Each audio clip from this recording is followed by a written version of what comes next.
All right, Steph, can you describe to me a bit about yourself and your athletic journey? So as mentioned before, my name is Ingo. I'm from Mississauga, Ontario, and I currently play basketball at the University of Maine here at the Division I level. And my athletic journey started 8th grade when I first started playing basketball, mainly because I just grew and I was taller than everybody else, so I was like, why not give it a shot? And then just progressing through high school, just got better and better and played on some good teams and stuff like that. And that allowed me to put myself in a position to get a scholarship and play in the United States at the division level. And honestly, it's been a lot of work, spent a lot of time in the gym and stuff like that, but it's been everything like that I could ask for. And through like faith and just hard work, I would say that just allowed me to, keep progressing in my athletic journey. That's sweet. Yeah, like Steph, you went to Saint Famille, right? Yeah. Mm-hmm. Yeah, so I went Saint Famille from 7th grade to 12th grade. Okay, yeah. Yeah, I remember the first time I met you, it was at, I think it might have been 2018 or 2017 at Portico. Like, you showed up and like a bunch of the youth, they're like, holy crap, who is that? And as a joke, I'm like, yo, that's Seattle, bro. And then you must be like, yeah, you're definitely like probably the same height, if not like a little shorter, but I remember you showed up afterwards to like play pickup, and I'm like, yo, I definitely want to play against this guy. I know he's gonna whoop me, but so we started playing, and like, yeah, I was like, this guy's different, like just blocking everything. I couldn't do anything. Like, I'm like, yeah, he's definitely a Division I talent. But no, it's been crazy just kind of keeping up with your journey over the years and just seeing how you progressed as an athlete and how you still continually take a stand in your faith. And obviously, I don't know you very well. I've only met you a couple times, but just from the few encounters I've had with you, you've been a very solid, kind guy, and you're very friendly. And for a guy of your status, it's rare to see, but it's also very nice to see at the same time. But yeah, that's just my take from what I've gotten to know you through. No, definitely. I feel like first impressions are a big thing, and when I came to Portico, I felt the environment feel right away. From my friends wanting to bring me there, and then just meeting all you guys, it was like just awesome to be able to even play pickup with everybody else, and it was fun. Doing stuff like that is always very fun. Everybody there is very genuine and welcoming, so that allows you to even get more comfortable and just like put yourself in that community. The coolest thing too with you was I remember after we played, like, you came up to me, you're like, yo, do you have Instagram? I'm like, this guy's asking me for my Instagram? Like, what? Like, should be the other way around, but nah, like, that's literally what I saw. Like, I was like, this guy's just so genuine, like, just a different guy. And it's refreshing to see that. And, I think my brother had that same opinion of you. But yeah, no, it's great. Yeah, I could definitely attest to that too. Like, I think the one word that stuck out when I first met you was your humility. Just very humble. You see a guy of your stature, like, you think like some guys, you see some athletes that are like super cocky and I don't know, like not really approachable, but like my brother said, like you were going and talking out to people, and which is cool. Like I like to see that, right? Like, a guy of your like accomplishments that has still like that humility. So that's great to see. It's awesome, man. No, I think it's definitely important to treat people the way you want to be treated. That's like one thing I like live by, and as you can see, like through all my first encounters, I treat people genuinely, because you're only as good as the people around you, and you want to treat them right and well, and they'll come back to you. Yeah, Steph, I guess this leads to the second question. So, how has your faith impacted your athletic career thus far, and how do you think it'll continue to, affect your career going forward, and like just like life in general? I think my faith has been like my biggest motivator, and just the thing that's pushed me the most. Because when you're, at the division level and everything is so, it's so hard, and you need to win games. It's like a business, and if you don't play well in practice, you're not gonna play in the games. If you don't score in the games, you might not play the next game. I think it's just my faith has allowed me to stay level grounded and just remind myself that, it's all part of the plan, and no matter what you do, like, don't try to just overstress yourself, and really just stay present in the moment and trust the work that you put in, and also the work that God is doing behind doors that, like, you don't even know that He's doing. You know what I mean? So my faith has just it's been everything in my athletic journey, because, like, everybody works hard. Everybody, puts in the work, puts in the time in the gym. But, what separates you? It's the mental. It's what's your why? Like, why are you doing the stuff that you're doing? And I think through my athletic journey and just seeing how I've even progressed in college and just gone better, I think a lot of it has been testament to, like, my faith. Because he's just done so much stuff that, like, I couldn't even ask for, and it's like, you can only be thankful, So I've definitely been impacted a lot by God, and it's been awesome. Yeah, that's well said. Yeah. The next question, which adds on to that, is there a particular verse which stands out to you, and an instance where you saw God come through for you? Yeah, I think my favorite verse would be, like, Proverbs 3:5.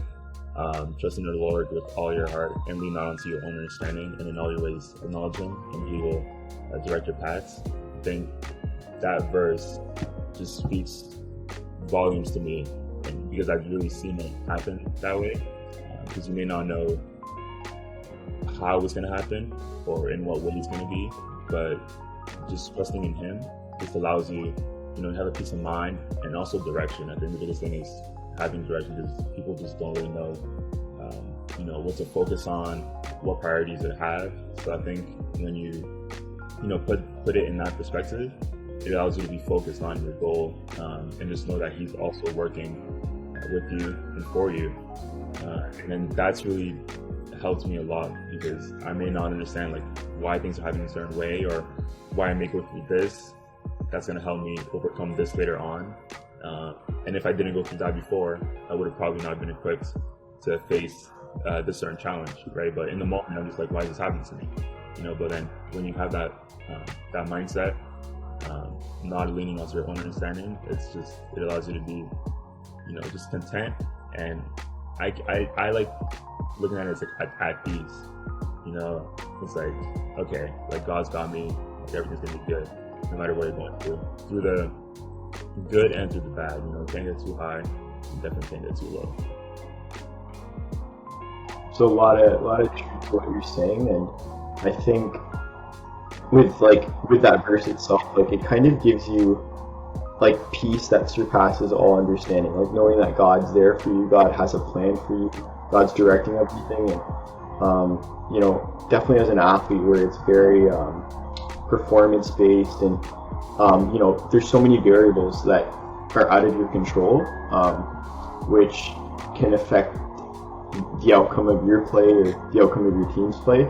You literally, like, you can train your hardest, you can try your best, but there's so much that is out of your control, and that's where, like, leaning on the Lord is definitely helpful in being able to overcome those outside circumstances, which can affect your performance or your life, right? But yeah. All right. So, next question. Was there a time in your athletic career where you faced adversity? Did you turn to God in this situation, or was there a breakthrough? Yeah. So, kind of with this question, I want to, people are gonna think adversity, like, on the court, but my adversity was, like, off the court. So, like, a year and, like, I would say a half ago, when my father passed away, right before a basketball season. I think that's when I faced the most adversity, and to say I was lost is, like, an understatement. And then just turning to God just gave me so much strength that year that I didn't know, like, I had. And then that turned out to be, like, a really good year for me, and it was a year that, like, I could have been, down on myself and just not wanting to work hard, or, just feel sorry for myself. But I looked at it as an opportunity to do it for Him, and also just, do it for God. So that year when my dad passed away, my freshman year, I think that was definitely the most adversity I faced, but it was also when I saw God work the hardest and, you know, work the most, and that's when I was like, okay, like, you know, he's really got me, and for that, that's kind of like my testimony, you know, in a nutshell. That question kind of answered it, but like, that's when I really saw just God taking care of me, and, you know, just being there and opening so many doors I didn't know were going to be open. And that wouldn't have been possible without, you know, facing the adversity that I faced. So that was definitely a time where I definitely faced adversity. But now that I look back on it, it's easy to see how God was really working in my life and just putting that obstacle in front of me for me to get closer to Him. And for that, I'm thankful and obviously a lot stronger than I was before. No, that's crazy. Like the fact that you had to overcome that before your freshman year, like going through a death, like man, that takes a lot on you mentally. Like the fact that you were able to overcome that, train just as hard. Like training it like a D1 athlete is not easy. Like you have to be mentally there. Like it's a different level of like being mentally locked in, right? And, like the fact that you're able to overcome all that and just like lock in is impressive, but it shows like what God did in your life, right? And I think the fact that you overcame that at such a young age, it prepares you for the future. It prepares you for what's next, like years down the road, whether you're playing college still, or you know, potentially moving on to pro basketball, like whatever it is, right? Like it definitely will prepare you for later on in life. Yeah, definitely. I felt like it just strengthened me a lot in ways that like I didn't know that I was ready to strengthen for, you know, but for that, like I said, you know, it's stuff that's gonna just be with me for the rest of my life, you know what I mean? So in that sense, it gave me a lot of direction, and also just trusting in Him. And you know, growing up in a very like religious home, it brought me kind of like full circle, you know. It's like, okay, what's really your purpose? You know what I mean? And having that earlier in my college career just allowed me to, you know, really like lock in, like you said. Yeah, and it's interesting because like we talk, like I hear about a lot of people who go through the loss of a loved one, and they immediately, like some of them, you know, they'll question God. Some of them will actually walk away from their faith. But it seems like you've become stronger in your faith. Is that accurate to say? Oh, definitely. No, yeah, definitely. Yeah, stronger in my faith. Just brought me closer. Like it led me to joining like Bible studies here at University of Maine, and just kind of like just diving deeper, you know. Yeah. Like not to say like if something that wouldn't happen, I don't know if I'd be like in the position that I am. So just honestly. Yeah.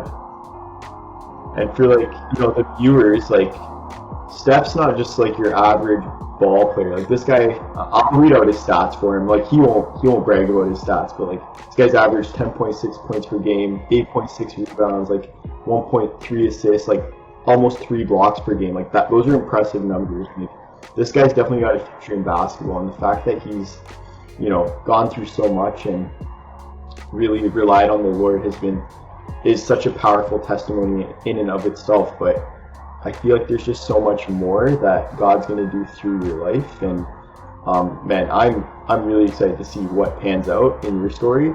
But yeah, just hearing about, you know, like I knew about your father passing away through social media and stuff, but like obviously like you and I were not like super close, so I didn't really like know how it affected you. But the fact that you had a breakthrough season even in your freshman year is like remarkable. But yeah.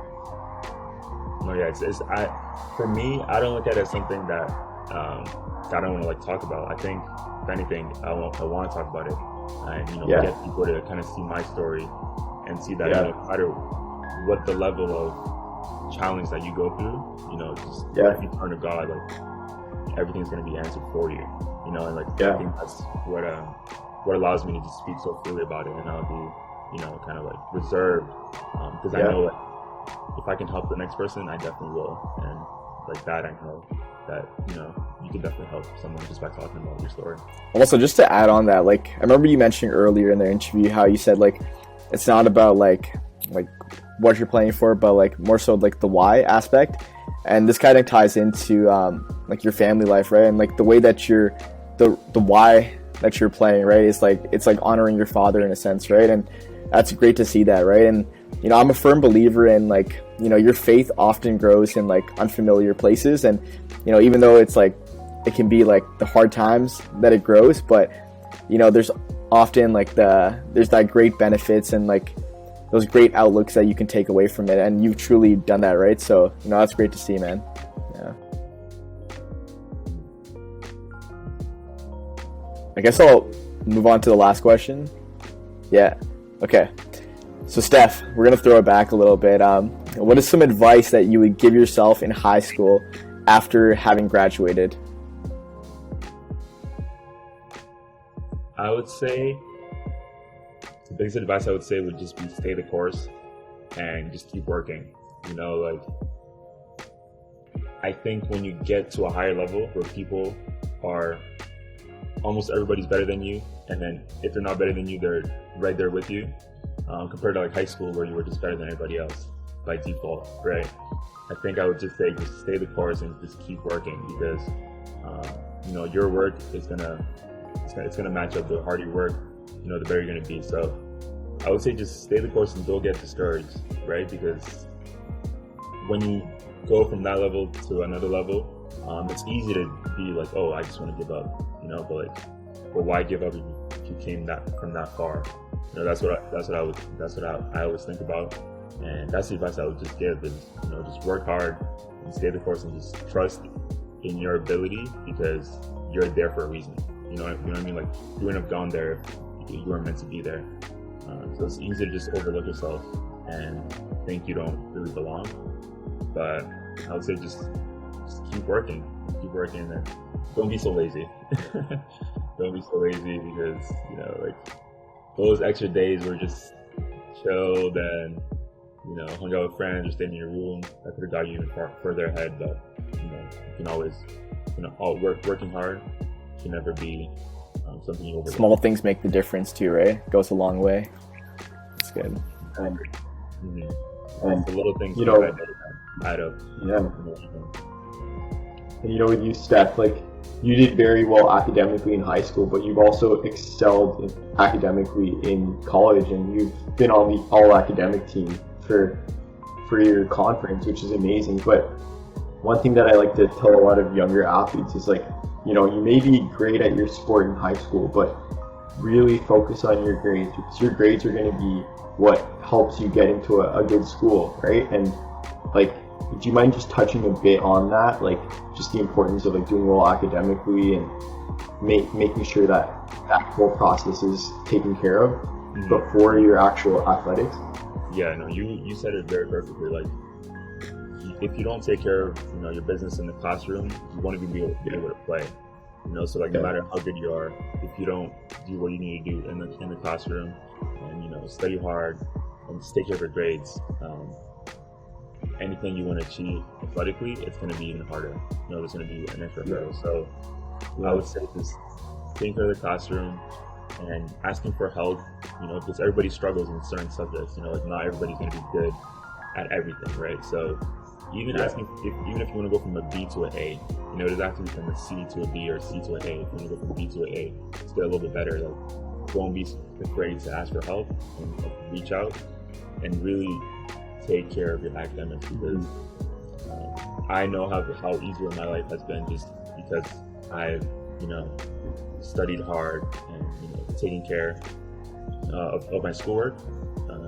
So I would definitely say just trust me, you want to do the work earlier rather than later, because once it all catches up to you and you know, it overloads, it's going to be even harder to be able to manage all that. So taking care of your schoolwork, starting from high school, and just developing good habits. You know, all this is just about habit. We all have the same amount of time in a day, and it's just a matter of how you spend it. So if you really want to excel athletically, you know, the academic is going to be an even bigger part. You know, if not the same. Well, yeah, man. Like, thank you for sharing that, and like, I'm super excited to see what happens in your future, and hopefully, we'll hear your name called up in the draft one day, and we'll all be able to look back on this interview and be like, we just had this guy on this interview. But yeah, no, that'd be amazing. Like, the influx of like Canadian talent that's been recently in the NBA has been crazy. Like Jamal Murray, Andrew Wiggins, like even O'Shea Brissett, Saga Boy, right? Like hopefully, like you're the next one up, and we'll be able to cheer you on. But yeah, man, keep grinding. Like, we're rooting for you, and like we'll be praying for you as well, and wish you all the best. Appreciate it. No, definitely. And I want to thank you guys for having me, on this interview. It meant a lot for you to reach out to me, and for you to have thought of one of the guys that you wanted to interview. For that, grateful and thankful, that you reached out. I know it's going to work out in its own way. I know there's many more blessings. That's awesome. Appreciate that, man.